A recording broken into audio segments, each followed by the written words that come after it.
तो छत्तीसगढ़ की परिभाषा बता दीजिए अमित बघेल जी, छत्तीसगढ़ की परिभाषा क्या होती है? छत्तीसगढ़ में कौन रह सकता है, कौन नहीं रह सकता है, ये भी आप बता दीजिए। आपके कहे अनुसार हम लोग रह लेंगे। हम लोग भी छत्तीसगढ़ में रहते हैं, भिलाई में रहते हैं। उन्होंने तो चलो मूर्ति को खंडित कर दिया, आपने तो पूरे समाज को खंडित कर दिया, पूरे धर्म को खंडित कर दिया सब बोल बोल के। उससे बड़े अपराधी तो आप हैं। आपने जो काम किया है वो बहुत बड़ा अपराध है। आपने धर्म को गाली दी, सिंधी समाज को पाकिस्तानी कहा, मछली वाला बाबा कहा। सिंधी समाज एक ऐसा समाज है, अगर एक हो गया ना तो पूरे देश को हिलाकर रख देगा। मैं भी सिंधी समाज से हूं, आपको चेतावनी दे रहा हूं कि सिंधी समाज के बारे में अब आपने बोल दिया, दोबारा मत बोलिएगा। जो एफआईआर अमित बघेल के खिलाफ दर्ज हुई है दुर्ग जिले में, वो मैं आपको स्क्रीन में दिखा रहा हूं, स्क्रीन में चल रही है एफआईआर, आप देख सकते हैं। और अमित बघेल ने जो बयान दिया था, अमित बघेल ने सिंधी समाज और अग्रवाल समाज के खिलाफ जो बयान दिया था, क्यों लोग आक्रोशित हुए, क्यों सिंधी समाज भड़का, क्यों सिंधी समाज सड़कों पर उतर आया, वो बयान भी मैं आपको दिखा रहा हूं, देखिए। हम भाजपा हम कांग्रेस, तो कांग्रेस और भाजपा तुहर मन के घर के बिजली बिल आवत मन भरी करे। यहाँ छत्तीसगढ़ महतारी के मूर्ति ला तोड़ के फेंक दिस, एक नेता मंत्री नहीं है इस शोक व्यक्त करे बार महतारी की मूर्ति तोड़ सकत है। पंडित दीनदयाल उपाध्याय, श्यामा प्रसाद मुखर्जी, अग्रसेन महाराज, एक मन के मूर्ति काबर नहीं टूटाते, एक मन के मूर्ति में काबर नहीं मुताते, एक मन के मूर्ति में अपमान काबर नहीं करते। कौन है अग्रसेन, कौन है चौराहा है, लबरा है, का जानबे। और वो सिंधी पाकिस्तानी सिंधी ओकर मन के का है, वो मछली वाला भगवान हमर दाई के गर्दन ला कतर के अपमान करे, और ना केवल छत्तीसगढ़ महतारी के गर्दन काटे है, एक एक छत्तीसगढ़िया के गर्दन ला काटे के काम करे है।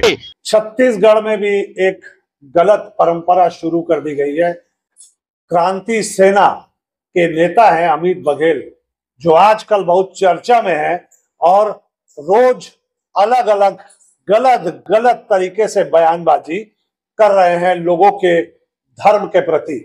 उन्होंने सिंधी समाज, अग्रवाल समाज, अग्रसेन समाज और न जाने किन किन समाजों के बारे में क्या क्या कह डाला। भिलाई दुर्ग में सिंधी पंचायत के लोगों ने, पंचायत के समाज के सारे प्रबुद्ध लोगों ने कंट्रोल रूम पहुंचकर एडिशनल एसपी को एक ज्ञापन सौंपा था और कल अमित बघेल के खिलाफ एफआईआर दर्ज कर ली गई है। लेकिन एफआईआर दर्ज करने से क्या इस समस्या का हल निकल जाएगा? क्या अमित बघेल की गिरफ्तारी हो जाएगी?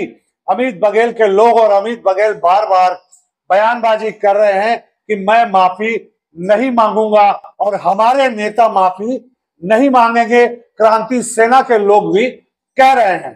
तो मैं क्रांति सेना के लोगों से ये जानना चाहूंगा कि जब छत्तीसगढ़ नहीं बना था तब आप लोग कहां थे?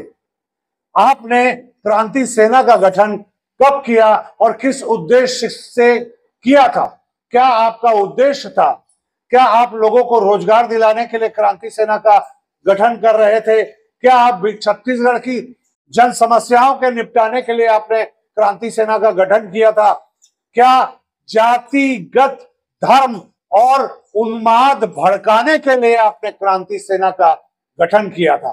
आपका उद्देश्य क्या था? क्या आप अपने उद्देश्यों से भटक नहीं रहे हैं?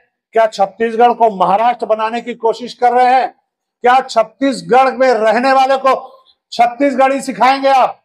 यहाँ के रहने वाला हर आदमी छत्तीसगढ़ी है जो यहाँ कई सालों से रह रहा है, चाहे वो कई सालों से रहे चाहे नहीं रहे, चाहे अभी वर्तमान में रहे, उसके पास यहाँ का सर्टिफिकेट है, आधार कार्ड है, हर चीज है। आप कौन होते हैं उसे छत्तीसगढ़ी का तमगा देने वाले?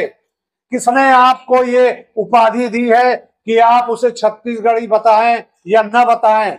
और आप किसी के धर्म को कुछ बोलने वाले कौन होते हैं?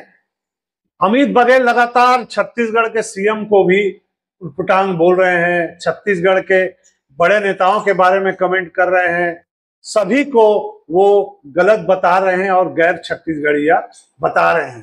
तो छत्तीसगढ़ की परिभाषा बता दीजिए अमित बघेल जी, छत्तीसगढ़ की परिभाषा क्या होती है?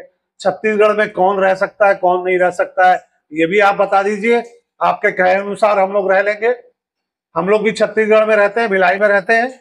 आप बता दीजिए कि कौन छत्तीसगढ़िया कौन छत्तीसगढ़िया नहीं है।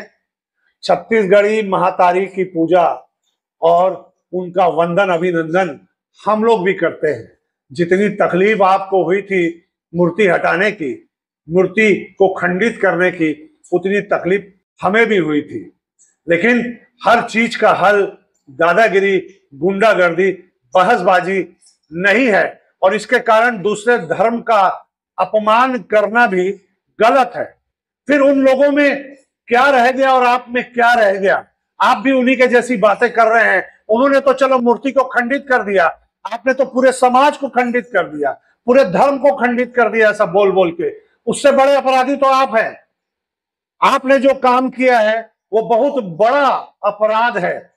आपने धर्म को गाली दी, सिंधी समाज को पाकिस्तानी कहा, मछली वाला बाबा कहा, अग्रवाल समाज, अग्रसेन समाज को, अग्रसेन जो समाज के जो गुरु हैं, बाबा कहलाते हैं, उन्हें आपने भला बुरा कहा। तो आप तो उस व्यक्ति से बड़े गुनहगार हैं जिसने मूर्ति को खंडित किया था। उस चीज का तकलीफ पूरे छत्तीसगढ़ वासियों को है, आपको अकेले को नहीं है। आप क्यों उसके ठेकेदार बन रहे हैं? ठेकेदार बनिए, लेकिन कुछ हद में रहिए और हद के अंदर बात कीजिए। किसी को छत्तीसगढ़ होने का प्रमाण, छत्तीसगढ़ी होने का प्रमाण आप नहीं दे सकते, क्योंकि आपकी जो उत्पत्ति हुई है ना 2001 में हुई है। 2001 में छत्तीसगढ़ क्रांति सेना का गठन हुआ था। छत्तीसगढ़ जब नहीं बना था उस समय आप लोग कहां थे? जिन लोगों ने छत्तीसगढ़ की लड़ाई लड़ी उनके साथ कभी आप नजर आए क्या? उनके साथ कभी आप दिखे?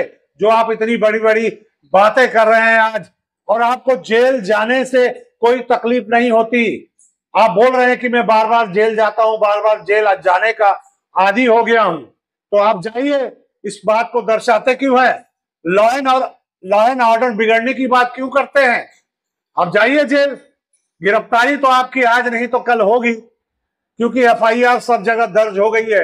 लेकिन मैं आपको कह रहा हूं कि अपनी मर्यादा में रहिए और किसी समाज के बारे में मत कहिए। सिंधी समाज एक ऐसा समाज है, अगर एक हो गया ना तो पूरे देश को हिलाकर रख देगा। मैं भी सिंधी समाज से हूं। आपको चेतावनी दे रहा हूं कि सिंधी समाज के बारे में अब आपने बोल दिया, दोबारा मत बोलिएगा। अमित बघेल जी, समझ जाइए, आपको चेता रहा हूं मैं सिंधी समाज की तरफ से। इस मामले में आगे और क्या अपडेट आता है हम आपको जरूर दिखाएंगे।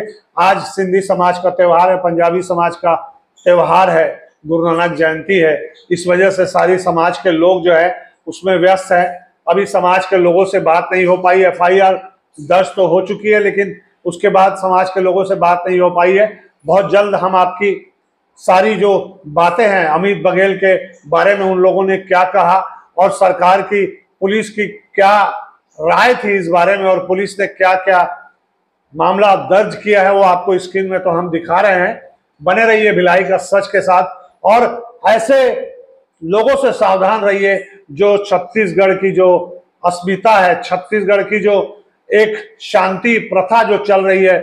छत्तीसगढ़ एक बहुत अच्छा प्रदेश माना जाता है, जिसे दूर दूर लोग जानते हैं, पहचानते हैं एक शांत प्रदेश के नाम से। उसकी अस्मिता को बदलने न दे। आज धर्म और जाति का उन्माद यहां फैलने न दे। यह आप सब लोगों से हमारी विनती है कि ऐसे लोगों से सावधान रहें। नमस्कार।